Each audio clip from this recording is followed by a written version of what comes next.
വിദേശ രാജ്യങ്ങളിൽ നിന്നുമെത്തി നമ്മുടെ എല്ലാം മനസ്സ് കീഴടക്കിയ ഒരു പൂച്ചെടിയാണ് ജമന്തി. ഒരു പ്രാവശ്യമെങ്കിലും വീട്ടിൽ ഇത് നട്ടുനോക്കിയവരായിരിക്കും നമ്മളെല്ലാം. ഒരാഴ്ചവരെ കേടുകൂടാതെ ഒരു വാട്ടവുമില്ലാതെ നിൽക്കുന്ന ഈ പൂവ് വീടുകളിൽ നിറയെ പൂക്കണമെന്നാണ് എല്ലാവരും ഒരേപോലെ ആഗ്രഹിക്കുന്നത്. ഇന്ന് നമുക്ക് ജമന്തിയെ പറ്റി കൂടുതലറിയാം. ജമന്തി ഏത് മണ്ണിലും വളരുന്ന ഒന്നാണ്. വെയിൽ ഇഷ്ടപ്പെടുന്ന ഇവ തണുപ്പുകാലത്താണ് പുഷ്പിക്കുന്നത്.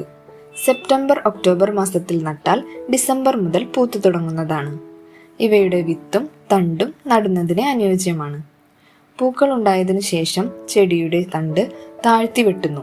അതിനുശേഷം ഉണ്ടാകുന്ന പുതിയ മുളകൾ വെട്ടിയെടുത്താണ് പുതിയ തൈകൾ വേര് പിടിപ്പിക്കുന്നത്. നടുന്ന സ്ഥലത്ത് കൃത്യമായ രീതിയിൽ നനവുണ്ടായിരിക്കണം. ഇവ വേര് പിടിച്ച് വളർന്നുകൊള്ളും. വേര് പിടിച്ച ശേഷം മാറ്റി നട്ട് പരിപാലിക്കാവുന്നതാണ്.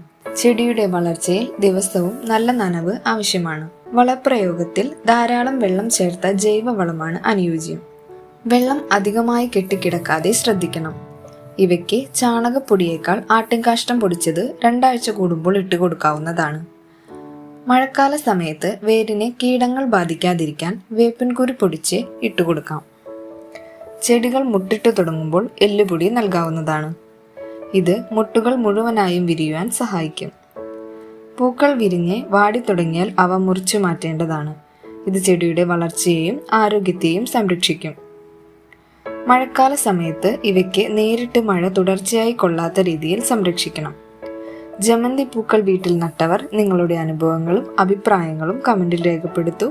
അടുത്ത വീഡിയോ ആയിട്ട് കാണാം. ബൈ.